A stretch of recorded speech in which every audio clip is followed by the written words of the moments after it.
नमस्कार, आप सभी का हार्दिक स्वागत है। आइए सुनते हैं सावन मास महात्म्य अध्याय 15 सुपोदन षष्ठी व्रत तथा अर्क विवाह विधि। सनत कुमार बोले, हे देवेश, मैंने नागों का यह आश्चर्यजनक पंचमी व्रत सुन लिया। अब आप बताएं कि षष्ठी तिथि में कौन सा व्रत होता है और उसकी विधि क्या है। ईश्वर बोले, हे विपेंद्र, श्रावण मास के शुक्ल पक्ष में षष्ठी तिथि को महामृत्यु का नाश करने वाले सुपोदन नामक शुभ व्रत को करना चाहिए। शिवालय में अथवा घर में ही प्रयत्न पूर्वक शिव का पूजन करके सुपोदन का नैवेद्य उन्हें विधि पूर्वक अर्पण करना चाहिए। इस व्रत के साधन में आम्र का लवण मिलाकर शाक और अनेक पदार्थों के नैवेद्य अर्पित करें। साथ ही ब्राह्मण को वायन प्रदान करें। जो इस विधि से व्रत करता है उसका अनंत पुण्य होता है। इस प्रकरण में लोग यह एक प्राचीन इतिहास कहते हैं। रोहित नामक एक राजा था। बहुत समय बाद भी उसे पुत्र नहीं हुआ। तब पुत्र की अभिलाषा वाले उस राजा ने अत्यंत कठोर तप किया। तुम्हारे प्रारब्ध में पुत्र नहीं है। ब्रह्मा के द्वारा यह कहने पर भी पुत्र के लिए अति लालसावश वह हठवश अपनी तपस्या से विचलित न हुआ। इसके बाद जब राजा तपस्या करते करते संकटग्रस्त हो गया, तब ब्रह्मा जी पुनः प्रकट हुए और बोले, मैंने तुमको पुत्र का वर दे दिया, किंतु वह अल्पायु होगा। तब राजा तथा उसकी पत्नी ने विचार किया कि इससे हमारा बांझपन तो दूर हो जाएगा, हम संतानहीन तो नहीं कहलाएंगे। कुछ समय पश्चात ब्रह्मा जी के वरदान से उन्हें हर्ष तथा शोक देने वाला पुत्र उत्पन्न हुआ। राजा ने विधि पूर्वक उसके जात कर्म आदि सभी संस्कार किए। दक्षिणा नाम वाली उस रानी तथा राजा रोहित ने प्रेम पूर्वक उसका नाम शिवदत्त रखा। सही समय आने पर भयभीत चित्त वाले राजा ने पुत्र का यज्ञोपवीत संस्कार किया, किंतु राजा ने उसकी मृत्यु के डर से उसका विवाह नहीं किया। तदंतर 16वें वर्ष में वह पुत्र मृत्यु को प्राप्त हो गया। तब ब्रह्मचारी की मृत्यु का स्मरण करते हुए राजा को महान चिंता होने लगी कि जिसके कुल में यदि ब्रह्मचारी मर जाए उसका कुल विनष्ट हो जाता है और वह ब्रह्मचारी भी दुर्गति में पड़ जाता है। सनत कुमार बोले, हे देव, हे जगन्नाथ, इसके दोष निवारण का उपाय है अथवा नहीं? यदि हो तो अभी बताएं, जिससे दोष की शांति हो सके। ईश्वर बोले, यदि कोई स्तनक तथा ब्रह्मचारी मृत्यु को प्राप्त हो जाए तो अर्क विधि से उसका विवाह कर देना चाहिए। इसके बाद उन दोनों ब्रह्मचारी तथा आग को परस्पर संयुक्त कर देना चाहिए। अब अर्क विवाह की विधि कहता हूँ, सुनो।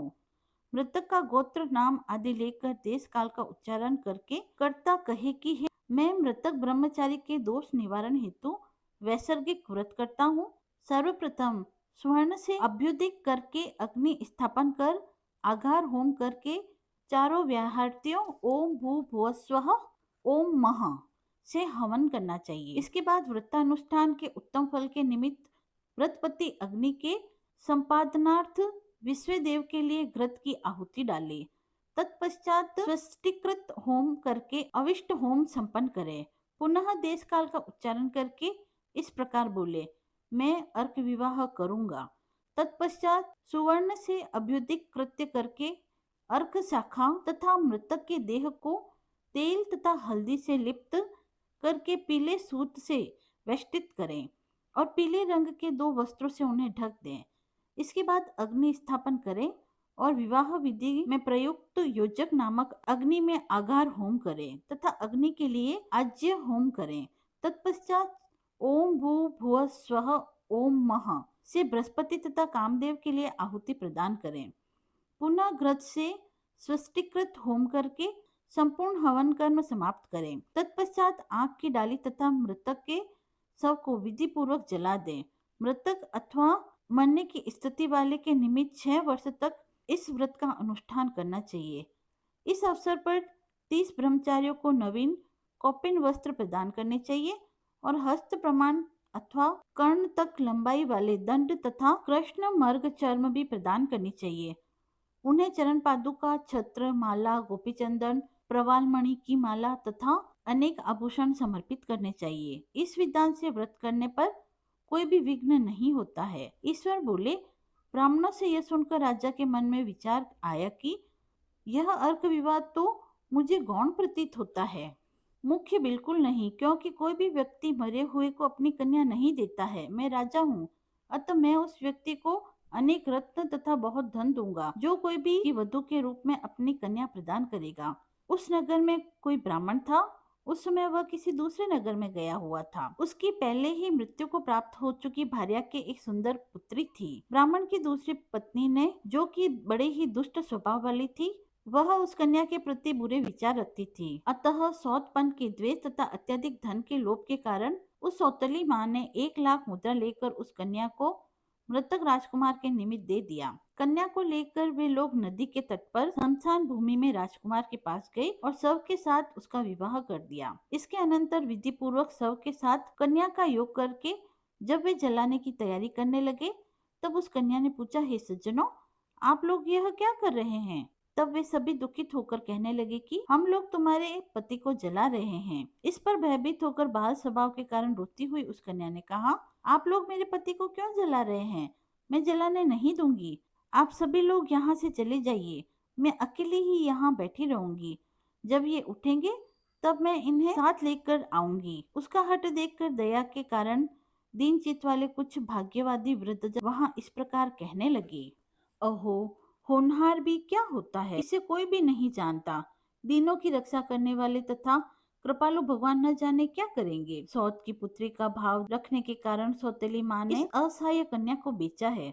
अतः संभव है कि भगवान इसकी रक्षा करेंगे। हम लोग इस कन्या को तथा इस शव को नहीं जला सकते। इसीलिए यदि सभी को अच्छा लगे तो हम लोगों को यहाँ से चले जाना चाहिए। परस्पर ऐसा निश्चय करके वे सब नगर को चले गए।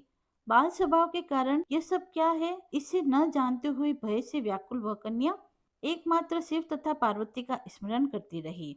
उस कन्या के स्मरण करने से सब कुछ जानने वाले तथा दया से पूर्ण हृदय वाले शिव पार्वती शीघ्र ही वहां आ गए। नंदी पर विराजमान उन तेज निधान शिव पार्वती को देखकर उन देवों को न जानती हुई भी उस कन्या ने पृथ्वी पर दंड की भांति प्रणाम किया। तब उसे आश्वासन प्राप्त हुआ कि पति से तुम्हारे मिलन का समय अब आ गया है।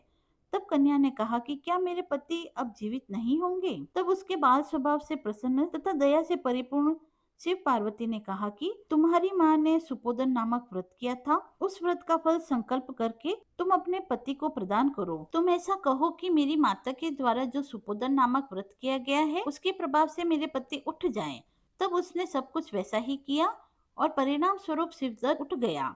उस कन्या को व्रत का उपदेश करके शिव तथा पार्वती जी अंतर्ध्यान हो गए। तब शिवदत्त ने उस कन्या से कहा, तुम कौन हो और मैं यहाँ कैसे आया हूँ? तब उस कन्या ने कुछ वृतांत कहा और इस प्रकार रात्रि व्यतीत हो गई।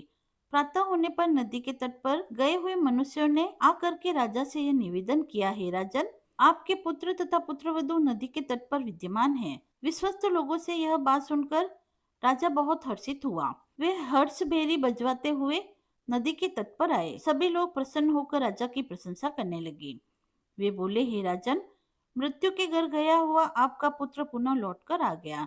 इस पर राजा पुत्रवधू की प्रशंसा करने लगे और बोले कि लोग मेरी प्रशंसा क्यों करते हैं? प्रशंसा योग्य तो यह वधू है। मैं भाग्यहीन और अधम हूँ। धन्य और सौभाग्यशाली तो यह पुत्रवधू है, क्योंकि इसी के पुण्यों के प्रभाव से मेरा यह पुत्र जीवित हुआ है। इस प्रकार अपनी पुत्रवधू की प्रशंसा करके राजा ने दान और सम्मान के साथ श्रेष्ठ ब्राह्मणों का पूजन किया और ग्राम से बाहर ले जाए गए मृत व्यक्ति के पुनः ग्राम में प्रवेश कराने से संबंधित सांतिक विधि को ब्राह्मणों के निर्देश पर विधि पूर्वक संपन्न किया। हे वत्स, इस प्रकार मैंने आपसे यह सुपोदन नामक व्रत कहा। इसे 5 वर्ष तक करने के अनंतर उद्यापन करना चाहिए। पार्वती तथा शिव की प्रतिमा का प्रतिदिन पूजन करना चाहिए और प्रातःकाल आम के पल्लवों के साथ चरु का होम करना चाहिए। साथ ही नैवेद्य तथा वायन अर्पित करना चाहिए। मनुष्य यदि व्रत की बताई गई इस विधि के अनुसार आचरण करे तो वह दीर्घजीवी पुत्र प्राप्त करके मृत्यु के अनंतर शिवलोक जाता है।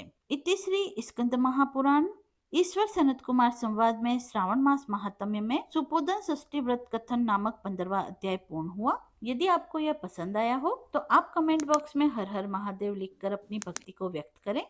मिलते हैं अगले वीडियो में। तब तक के लिए धन्यवाद।